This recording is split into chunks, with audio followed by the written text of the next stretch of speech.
रेणू, तुझ्या वहिनीला म्हणावं जरा खाली ये.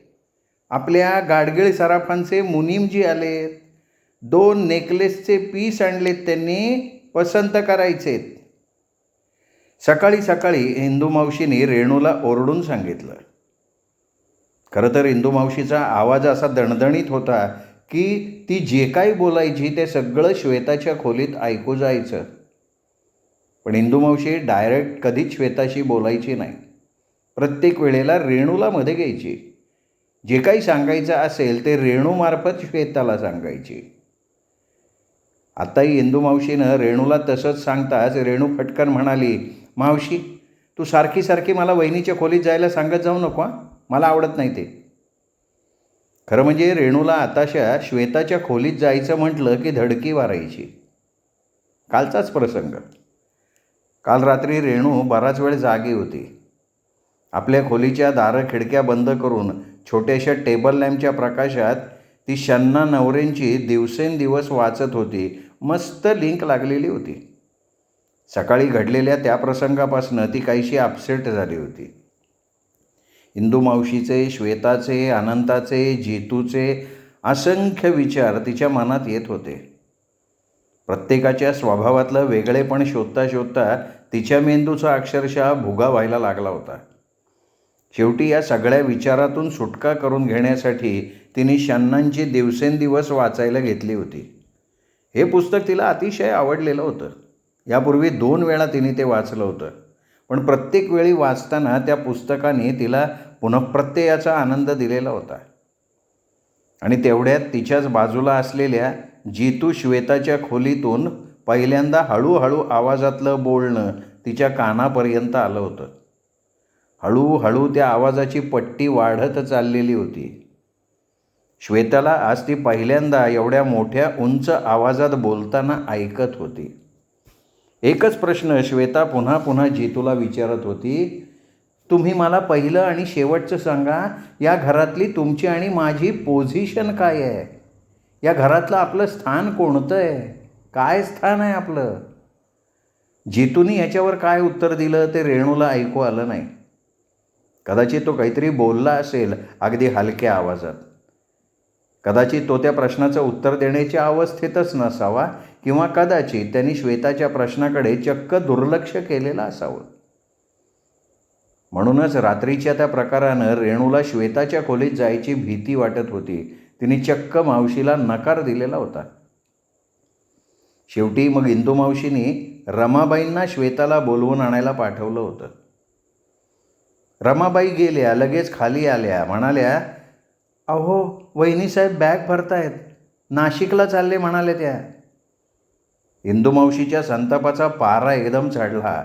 जितू, त्यांच्या आवाजानं सगळा हॉल दणाणून गेला. काय आहे? जिन्याच्या वरच्या पायरीवरून उभं राहत जितेंद्रनी शांतपणे विचारलं. आज कितीतरी दिवसांनी रेणू जितेंद्रला पाहत होती. कारण जेव्हा तो झोपलेला असायचा तेव्हा रेणू कॉलेजला गेलेली असायची. आणि जेव्हा केव्हा जितेंद्र रात्री घरी परतायचा तेव्हा सगळं घर झोपलेलं असायचं. एका घरात राहून ते एकमेकांना कित्येक दिवसात भेटलेही नव्हते. जिन्याच्या पायरीवर नाईट ड्रेसमध्ये उभ्या असलेल्या जितेंद्रकडे पाहताना रेणूच्या मनात आलं, जितू पहिल्यापेक्षा किती खराबला आहे, किती अशक्त झाला आहे.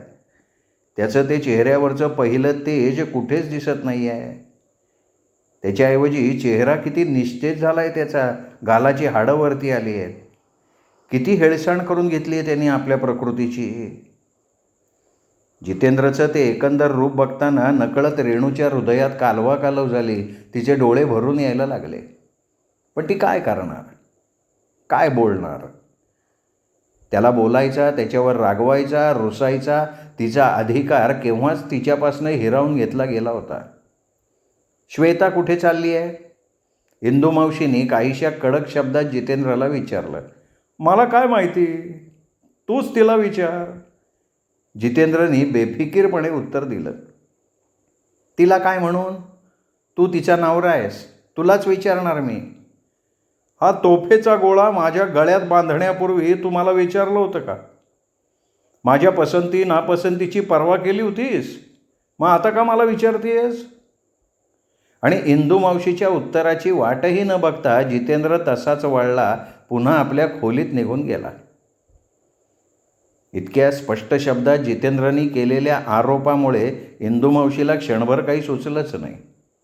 ती तशीच जागच्या जागी जितेंद्रच्या खोलीकडे पाहत उभी राहिली. जितेंद्र हल्ली भलताच बेलगाम सुटला होता, पण तो आपल्याला असं एवढं उलट बोलेल याची इंदू मावशीला कल्पना नव्हती. तिचा आजपर्यंतचा समज असा होता, जितेंद्र अजूनही आपल्याला दबू नये, आपल्या पुढे मान वर करून बोलायची त्याची हिंमत नाही. म्हणूनच मावशींनी मोठ्या रुबाबात त्याला खडसावण्याचा प्रयत्न केला होता. पण जितेंद्रनी इंदू मावशीच्या त्या कल्पनेला चांगलाच तडा दिलेला. जितेंद्र आपल्याला असं बोलला यावर इंदू मावशीचा अजूनही विश्वास बसत नव्हता. ती दिग्मूढ होऊन नुसती पाहत राहिली होती. मी वहिनीसाहेबांसाठी रिक्षा आणायला चाललो आहे, असं म्हणत सीताराम इंदू मावशीच्या समोरून बाहेर निघून गेला. इंदू मावशी काही न बोलता नुसती पाहत राहिली. हे सगळं नाटक पाहत उभ्या असलेल्या रेणूच्या मनात प्रचंड खळबळ माजलेली होती. आपला साखरपुडा असा 4 दिवसांवर आलेला असताना श्वेता वहिनी अशी तडकाफडकी निघून चालली आहे. अर्थात मावशी पदोपदी करत असलेल्या अपमानानं श्वेता रागवली आहे हे रेणूच्या लक्षात आलं होतं आणि ते साहजिक होतं. मावशीच्या बोलण्याचा टोनच असा असायचा की कुणाही माणसाला त्याचा संताप यावा. पण अनंतदादा आता येणार आणि वहिनी नसणार, मग ते दिसायला किती वाईट दिसेल, अनंताला काय वाटेल. आणि ह्याच अशाच विचारांनी रेणू काहीशी घाबरली होती. इंदू मावशी श्वेताला अडवणार नाही, कारण तो तिचा कमीपणा होईल. जितेंद्रनी तर अंगच काढून घेतलं आहे, मग श्वेताला अडवणार कोण. श्वेता वहिनी तशी जिद्दी आहे, मनात आलं ते केल्या वाचून ती राहणार नाही. आणि एकदम रेणूला आठवण झाली की श्वेता वहिनी ऐकलं तर फक्त पंतांचं ऐकेल, बाकी कुणाचं ऐकणार नाही. पंतच तिला रोखू शकतील. मनात विचार येताच रेणू देवघरात पंतांकडे धावली. पंत आपले नेहमीप्रमाणे शांत चित्तानं पूजेची तयारी करत होते. पंत जरा बाहेर या ना लवकर, रेणू काहीशा घाबऱ्या आणि आग्रही स्वरात म्हणाली. पंतांनी मान उचलून रेणूकडे पाहिलं. तिचा काहीसा रडवेला झालेला चेहरा, पाण्याने भरलेले डोळे, धपापणारी छाती. अगं काय झालंय काय, पंतांनी थोड्याशा विस्मयानं विचारलं. आपली जरूर भासावी असं काय काम निघालं असेल त्यांच्या मनात आलं. पंत, अहो वहिनी एकदम नाशिकला जायला निघाली आहे. सीतारामला तिने रिक्षासुद्धा आणायला पाठवलं आहे. पंत, कदाचित तुम्ही सांगितलं तर ती थांबेल. तुम्हाला फार मानते ती. तुमच्याविषयी तिच्या मनात फार आदर आहे. तुमचा शब्द नाही टाळणार ती. पण पंतांच्या चेहऱ्यावरची रेषाही हलली नाही किंवा त्यांना त्याचं विशेष आश्चर्यही वाटलं नाही. ते तसेच बसून होते. पंत, अहो चला ना, तुमच्याशिवाय कुणाचं ऐकणार नाही ती. पंतांच्या चेहऱ्यावरची मघाची विस्मयाची छटा विरली. त्यांची मुद्रा पुन्हा निर्विकार झाली आणि शांत स्वरात ते म्हणाले, तुला हे कोणी सांगितलं की श्वेता माझा आदर करतीये, माझ्या शब्दाला ती किंमत देतीये. तिच्यासारख्या मनस्विनी मुलीच्या आदराचं स्थान होण्याची माझी योग्यता नाही आहे रेणू. खरं म्हणजे तिच्यापुढे मीच कधी कधी नतमस्तक होतो. पुरुष असूनही माझ्यात जे धैर्य नाही आहे ते ती एवढ्याशा वयात दाखवतीये. खरं म्हणजे आपण सगळी स्वाभिमान विकलेली माणसं. तिच्यापुढे मान वर करून पाहायची सुद्धा आपली लायकी नाही. रेणू, तिला अडवण्याचं सामर्थ्य माझ्यात नाही. आणि तिला मी अडवायचं ते कुठल्या जोरावर. या घरात माझं स्थान काय आहे हे आता सर्वश्रुतच आहे. पंतांचं हे सगळं बोलणं रेणूलाही पटत होतं. खरंच उद्या जर श्वेतानं विचारलं की तुम्ही कुठल्या अधिकारात मला अडवताय, तर पंतांजवळ काय उत्तर होतं. पण या क्षणी श्वेता वहिनीला जाण्यापासून परावृत्त करणं एवढंच तिला कळत होतं. आणि पंतांनी आपली असमर्थता प्रकट केल्यामुळे रेणूला काय करावं ते सुचत नव्हतं.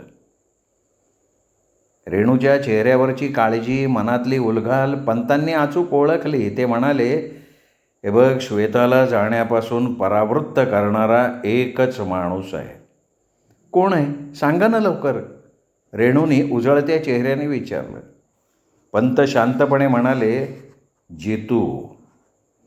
फक्त जितूच तिला जाण्यापासून अडवू शकतो. म्हटलं तर प्रेमाने, म्हटलं तर अधिकाराने. शेवटी तो तिचा नवरा आहे. आणि श्वेता कितीही मनस्विनी असली तरी शेवटी ती स्त्री आहे. तिचीही कदाचित तीच अपेक्षा असेल, जितूने आपल्याला अडवावं, आपल्याला जाण्यापासून परावृत्त करावं. मग ते त्यांनी अधिकारानं केलं किंवा जबरदस्तीनं केलं तरी तिला ते आवडेल. शेवटी आपल्या नवऱ्यात किती गट्स आहेत हेच प्रत्येक स्त्री पाहत असते. आणि अशी गट्स दाखवण्याची संधी नवऱ्यांना फार क्वचित मिळते. आणि ती संधी त्यांनी एकदा घालवली की आयुष्यभर त्यांच्या वाट्याला येतं ते एकाकीपण. आणि बोलता बोलताच पंतांनी मान फिरवली.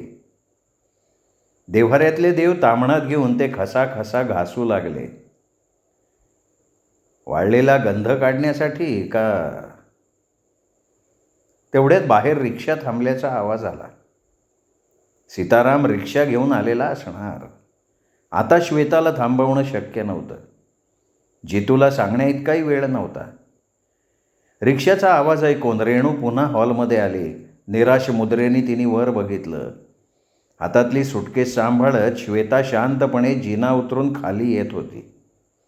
जितेंद्र तर आपल्या खोलीच्या बाहेरसुद्धा आला नव्हता. हॉलमध्ये रेणू, सुमित्राबाई, इंदूमावशी, रामाबाई सगळेजण उभे होते. पण एकाचीही श्वेताच्या हातातली सुटकेस काढून घेण्याची हिंमत होत नव्हती. सगळेजण फक्त निश्चलपणे तिच्याकडे पाहत होते. पण श्वेताच्या चेहऱ्यावर कसलेही भाव नव्हते. अगदी कोरा चेहरा होता तिचा. रिक्षाचा आवाज ऐकून आता सीताराम आत येईल म्हणून सगळेजण हॉलच्या दाराकडे बघत राहिले. पण सीतारामऐवजी दारातून आत आला तो अनंता. आल्या आल्या असं सगळ्यांना हॉलमध्ये एकत्र बघून तो म्हणाला, अरे वा वा वा, आज माझं स्वागत करण्यासाठी सगळेजण जातीने हॉलमध्ये हजर राहिलेले दिसत आहे. छान छान छान. डॉक्टरांचं स्वागत नेहमी असंच करायचं असतं. रेणू 2-3 वेळा सांगलीला जाऊन आल्यामुळे तिला अनंतात झालेल्या बदलाची थोडीफार कल्पना होती. पण सुमित्राबाई, इंदूमावशी आज जवळजवळ 2.5-3 वर्षांनी त्याला पाहत होत्या. तसा अनंतात फारसा फरक पडला नव्हता. फक्त पूर्वीपेक्षा त्याची तब्येत चांगली सुधारलेली होती. चेहऱ्यावर एक प्रकारचं आत्मविश्वासाचं तेज आलेलं होतं. दुसरा सगळ्यात ठळक फरक म्हणजे पूर्वीचा मितभाषी अबोल अनंता आता बराच मोकळा झाल्यासारखा वाटत होता. निदान आल्या आल्याच त्यांनी ज्या तऱ्हेनं हसून सगळ्यांची चेष्टा केली होती त्यावरून तरी तसं वाटत होतं. अनंताचं ते अचानक येणं सगळ्यांनाच अनपेक्षित होतं. कारण तो त्या पाहुण्यांच्या बरोबर येणार असं सगळ्यांनी गृहीत धरलं होतं. त्यामुळे अनंताला असा अचानक आलेला बघून सगळेच आश्चर्यचकित झाले होते. मात्र अनंताला पाहून सगळ्यात जास्त आनंद झाला होता तो रेणूला. ती धावत येऊन अनंताला बिलगली होती. अनंताकडे पाहण्याच्या नादात जिन्याच्या मधल्याच पायरीवर उभ्या असलेल्या श्वेताला सगळेजण जणू विसरूनच गेलेले होते. श्वेता ही अनंताला अचानक आलेला पाहून काहीशी स्तब्ध उभी राहिली होती. वहिनीसाहेब, बाहेर रिक्षा आली बरं का, आत येत सीताराम म्हणाला. तेव्हा कुठे सगळे भानावर आले. पुन्हा श्वेताकडे पाहायला लागले. कोणासाठी आणली बुवा रिक्षा? कोण चाललंय कुठे? अनंताने विचारलं. आणि मग त्याचं लक्ष हातात सुटकेस घेऊन जिन्यात उभ्या असलेल्या श्वेताकडे गेलं. तो म्हणाला, अरे श्वेता चालली आहे का? कुठे चालली आहे? ती नाशिकला चालली आहे. रेणूनं तत्परतेनं माहिती पुरवली. उगीच आल्या आल्या अनंताच्या डोक्याला कलही नको म्हणून. का बरं, काही विशेष? नाही, तसं काही विशेष नाही, अशीच चालली आहे आईला भेटायला. रेणूच अनंताच्या प्रश्नांना परस्पर उत्तरं देत होती. हां, मग काही हरकत नाही. हा कार्यक्रम पार पडल्यावरती जाईल. वाटल्यास मी स्वतः तिला हवं तर सोडून येईन. काय श्वेता? आणि तिच्या उत्तराची वाट न बघता तो सीतारामकडे वळून म्हणाला, हे 2 रुपये घे, रिक्षा सोडून ये, जा. अनंतानं असं म्हणतात श्वेता झटक्यात उतरलेल्या निम्म्या पायऱ्या पुन्हा चढून वर आपल्या खोलीत गेली आणि आपल्या मागे तिने जोरात दार आपटून बंद केलं. श्वेताला अनंताच्या या वागण्याचा राग आलाय हे उघड दिसत होतं. अनंतानं हे केवळ आपुलकीच्या भावनेनं केलं असलं तरी श्वेताला तो त्याचा हुकूमच वाटला होता. रेणूच्या मनात आलं अनंताला सांगावं की तिला जायचं असेल तर जाऊ दे, उगीच जबरदस्तीने कोणाला थांबवण्यात काय अर्थ आहे. पण रेणू काहीच बोलली नाही. आल्या आल्याच अनंताला घरातलं रामायण सांगून त्याचा एवढा आनंदी मूड बिघडवण्याची तिची अजिबात इच्छा नव्हती.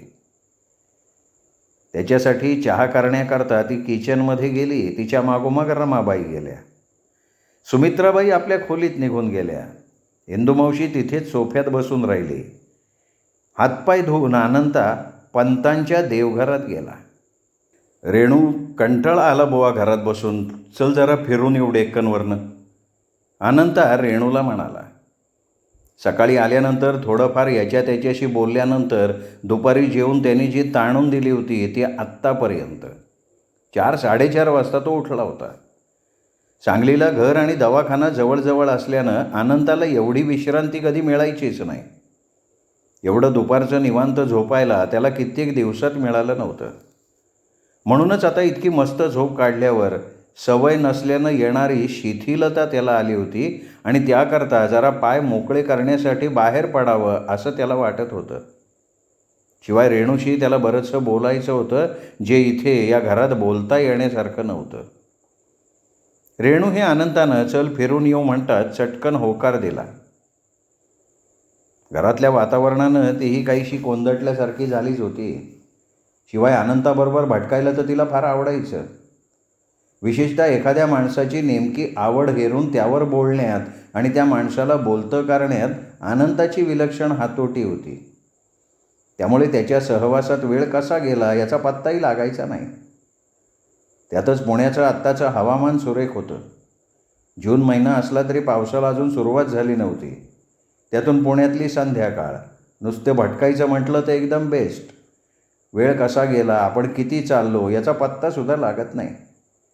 रेणूने भराभरा साडी चेंज केली आणि ती अनंताबरोबर बाहेर पडली. डेक्कनवरनं सरळ जंगली महाराज रोडने ते चालत राहिले. निवांत बसून बोलण्यासाठी त्यांना एखादं शांत ठिकाण हवं होतं. शेवटी ते पार चालत जंगली महाराजच्या टोकाला मॉडर्न कॅफेच्या बांबू हाऊसमध्ये आले. रेणूनीच हे हॉटेल सजेस्ट केलेलं होतं. इतर हॉटेल्सपेक्षा हे जरा शांत निवांत वाटत होतं. शिवाय ऑड डे असल्यामुळे फारशी गर्दी नव्हती. त्यातून बांबू हाऊस तर जवळजवळ रिकामच होतं. मंद प्रकाशात विखरून 4-5 जोडपी बसली होती तेवढीच. अनंतानं एका कोपऱ्यातलं एक निवांत टेबल निवडलं आणि ते बसले. वेटरला 2 नेसकॉफीची ऑर्डर दिल्यावर अनंता काहीसा मोकळेपणाचा सुस्कारा सोडत म्हणाला, आत्ता कुठे थोडंसं मोकळं वाटायला लागलं आहे, शुद्ध हवेत आल्यासारखं. तुला खरं सांगू का रेणू, आपला नुसता म्हणायला एवढा मोठा बंगला आहे पण तिथे थोडीसुद्धा प्रायव्हसी नाही आहे. दोघं कोणी बोलत असले की लगेच तिसरं कोणीतरी येऊन टपकतं. मॅनर्स नावाची चीज तर त्या घरातल्या कोणाला माहितीच नाही आहे. कोणाच्याही खोलीत शिरताना आधी दारावर टकटक करायची असते, हा साधा सेन्सही नाही कोणाकडे. बिनधास्त आपलं धाडकन आत शिरतात. ही काय पद्धत झाली का? त्यातूनही चीड आणण्याचा प्रकार म्हणजे इंदुमावशी. मांजरीच्या पावलांनी भिंतीजवळ उभी असते आतलं बोलणं ऐकत. 2-3 वेळा पाहिलं आहे मी. काय बोलायचं मला सांगा अशा माणसांना. अनंता खरोखरच वैतागून बोलत होता. रेणू काहीच बोलली नाही. हे सगळं तिलाही माहीत होतंच की. कित्येकदा तिने त्याचा अनुभवसुद्धा घेतला होता. विशेषतः रेणू सुमित्राबाईंच्या खोलीत गेली की इंदुमावशी काहीतरी निमित्त काढून तिथे हजर. वेटरने नेसकॉफी आणून ठेवली. अनंता चमच्याने कॉफी ढवळता ढवळता रेणूला म्हणाला, रेणू अगं जीतूला काय झालं आहे का? अनंताचा तो प्रश्न इतका अनपेक्षित होता की रेणू दचकली. त्या प्रश्नामागचा संदर्भच लक्षात आला नाही. का, काय झालं? चमचा तसाच कपात धरून रेणूने विचारलं. नाही ग, मला वाटतं काहीतरी कुठेतरी बिघडलं आहे, विशेषतः श्वेताच्या बाबतीत. मी आलो तेव्हा ती नाशिकला जायला निघाली होती. तू म्हणाली सहज आईला भेटीला चालली आहे. त्याचवेळी मला शंका आली. घरात असं काही कार्य असताना कोणतीही सून असं सहज माहेरी जायला निघणार नाही ना. शिवाय मी सीतारामला रिक्षा परत पाठवायला सांगितली तेव्हा तिने किती जोरात आपल्या खोलीचा दरवाजा धाडदिशी बंद करून घेतला. सगळं आलं माझ्या लक्षात, पण मी मुद्दाम तसं काही दर्शवलं नाही. शिवाय मावशी सांगत होती श्वेताबद्दल एक एक गोष्ट. अर्थात मी त्या फारशा मनावर घेतल्या नाहीत म्हणा. मावशीच्या स्वभावाची आपल्याला कल्पना आहेच. साधी क्षुल्लक गोष्टसुद्धा ती स्वतःला हवी तशी रंगवून सांगते. पण तरीसुद्धा श्वेताचं एकंदरीत वागणं बघून काही नाही रे, श्वेता वहिनीला दोष देण्यात काही अर्थ नाही आहे. ती जी आणि जशी वागते ना तेच बरोबर आहे. स्वतःची नामुष्की लपवण्यासाठी मावशी तिच्या नावाने खडे फोडत असते, दुसरं काय. रेणूने श्वेताची बाजू उचलून धरली. निदान श्वेता वहिनीबद्दल अनंताचा तरी कुठल्याही प्रकारचा गैरसमज होऊ नये म्हणून. स्वतःची नामुष्की कसली ग? अनंताने काहीशा आश्चर्याने विचारलं. रेणूनं तोंड काहीसं वेडंवाकडं केलं आणि म्हणाली, इंदू मावशीने श्वेताला आणि श्वेता वहिनीच्या माहेरच्या लोकांना सांगितलं होतं की हा बंगला, हे दागदागिने, ही फॅक्टरी सगळं आमचं आहे. तोच मोठेपणा आता मावशीला नडतोय. श्वेताच्या लक्षात खरी परिस्थिती आली आहे. त्यामुळे मावशीच्या शब्दाला ती जरासुद्धा किंमत देत नाही. आणि आता त्यात भर म्हणजे जितूचं वागणं. आणि ती फॅक्टरी कशी काय चालली आहे? कसली फॅक्टरी घेऊन बसला रे? मला नाही वाटत ती 4-6 महिन्यांपेक्षा जास्त दिवस चालेल. आत्ताच एक विभाग बंद पडत चालला आहे. वर्कर्स कमी केले जात आहेत. बहुतेक तोट्यातच चालली आहे फॅक्टरी. जितू तर 8-8 दिवस फॅक्टरीकडे फिरकतही नाही. परवाच मॅनेजर येऊन मावशीला सांगत होता, जितूला काय झालं आहे समजत नाही, दिवस कुठे असतो पत्ता लागत नाही, कुठे जातो, काय करतो काहीच समजत नाही. अरे रात्री 2-2 वाजता घरी येतो, ते सुद्धा पिऊन. त्याच्या एक दोस्त बघशील ना तर वाऱ्याला उभा राहणार नाहीस तू त्याच्या. काय चाललंय, काय होणार आहे, काही कळत नाही. ती बिचारी श्वेता तरी काय करणार रे? किती सहन करणार ती? त्यातून मावशीचं काही ना काही कारणावरनं टोमणे मारणं चालू. अनंतानं एक लांब सुस्कारा सोडला आणि म्हणाला, खरं म्हणजे जेतूने एखादी नोकरी धरली असती ना तर चांगलं झालं असतं. बिझनेस हा काही त्याचा प्रांत नाही आहे. त्यासाठी आवश्यक असणारी दूरदृष्टी आणि चांगल्या वाईटाची पारख करण्याची बुद्धी जेतूजवळ नाहीच आहे. तो एकदम साधा सरळ मुलगा आहे. बिझनेसमधले छक्के पंजे त्याला जमण्यासारखे अजिबात नव्हते. अनंताला खरोखरच जितेंद्रबद्दल मनापासून सहानुभूती वाटत होती आणि ती त्याच्या शब्दातून व्यक्त होत होती. ते पाहून रेणूला बरं वाटलं. तिला वाटलं होतं जितूचं हे असलं वागणं बघून अनंता सगळा दोष जितूलाच देणार. रेणूला अजूनही कळत नव्हतं जितूबद्दल एवढं सगळं समजत असून दिसत असूनही त्याच्याविषयी आपल्या मनात एवढी सहानुभूती का आणि कशी. जितूबद्दल अनंताच्या मनातही सहानुभूती आहे हे बघून रेणू म्हणाली, त्याच्या आईनेच आपल्या मोठेपणाच्या हट्टापायी त्याच्या आयुष्याची ट्रॅजेडी करून टाकली आहे. हो ग, तेच तर सगळ्याचं मूळ तेच आहे बघ. एक तर पहिल्यापासून जितूवर मावशीचा पक्का होल्ड होता. त्याची स्वतःचे निर्णय स्वतः घ्यायची क्षमता तिने फार नष्ट करून टाकली. त्यात भर म्हणजे श्वेताच्या आणि जितूच्या स्वभावात जमीन आसमानाचं अंतर. फार स्वाभिमानी पोरगी आहे ग ती. खरं म्हणजे जितूसारख्याला ही स्वतंत्र बुद्धीची पोरगी मुळीच पेलवणारी नव्हती. त्याला त्याच्या स्वभावाशी मिळती जुळती एखादी साधी सरळ घरगुती टाईपची मुलगीच हवी होती. आपल्या सगळ्यात या क्षणी ना खरा दुर्दैवी तो जितूच आहे. त्याच्या आजच्या वागण्याचं हेच एवढंच समर्थन देता येईल. तुला माहिती आहे, श्वेतानं जितूला शेवटचं बजावलं आहे. ती आता दुसऱ्याच्या दारात राहणार नाही. भले त्यांनी तिला एखाद्या झोपडीत नेऊन ठेवावं, पण ती दुसऱ्याच्या छायेत राहणार नाही. रेणूला एकदम तो कालच्या रात्रीचा प्रसंग आठवला. श्वेता जितूला उंच आवाजात प्रश्न विचारत होती आणि जितू, अगं बाई, पण हे अनंताला कसं कळलं? रेणूनं काहीसं शंकित स्वरात त्याला विचारलं, अरे तुला कोणी सांगितलं हे? अगं कोण सांगणार दुसरं? मावशीच म्हणत होती. रेणू एकदम चाट झाली. म्हणजे काल रात्री मावशी आपल्या नेहमीच्या सवयीप्रमाणे जितूच्या खोलीजवळ उभं राहून हे सगळं ऐकत होती का काय? आणि हे फक्त काल रात्रीचंच का नेहमीच हे चालतं?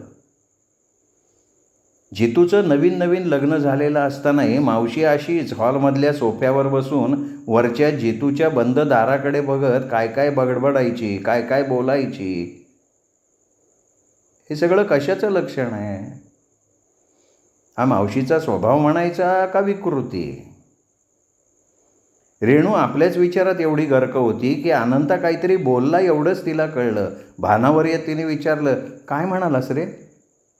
हेच ग, एक गोष्ट बऱ्याच दिवसांपासून माझ्या मनात होती. काल मावशीच्या बोलण्यामुळे म्हण किंवा श्वेताच्या मनातली खंत कळल्यामुळे म्हण ती आणखीन तीव्र झाली. कोणती रे? हे बघ, जर तुझी काही हरकत नसेल तर हा बंगला मी जितूच्या नावावर करावा म्हणतो. अर्थात तुझं लग्न होऊन तू सासरी गेल्यानंतर. रेणू काहीशा आश्चर्यानं अनंताकडे पाहत राहिली. ही कल्पना ह्याच्या डोक्यात कशी आली?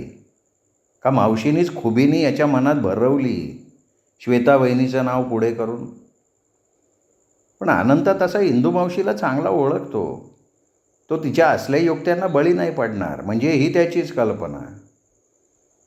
खरं तर हा एवढा मोठा बंगला, पुण्यातला श्रीमंत विभाग म्हणून ओळखल्या जाणाऱ्या प्रभात रोडसारख्या पॉश वस्तीतला, इथे बंगला सोडा, साधी रिकामी जागासुद्धा मिळणं मुश्किल झालं आहे आता.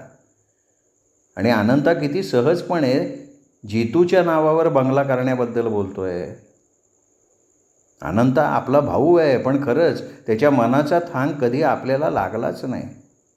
त्याच्याच का या घरातल्या कोणाच्याच वागण्याचं योग्य स्पष्टीकरण कधी आपल्याला मिळालंच नाही. त्यांच्या स्वभावाचा, वागण्याचा मेळ कधी आपल्याला घालताच आला नाही. बाकीच्यांचं जाऊ दे, खुद्द आपल्याच वागण्याचं स्पष्टीकरण तरी आपल्याला करता येतंय का आजपर्यंत? रेणू, माझा विचार तुला पटला नाही का ग?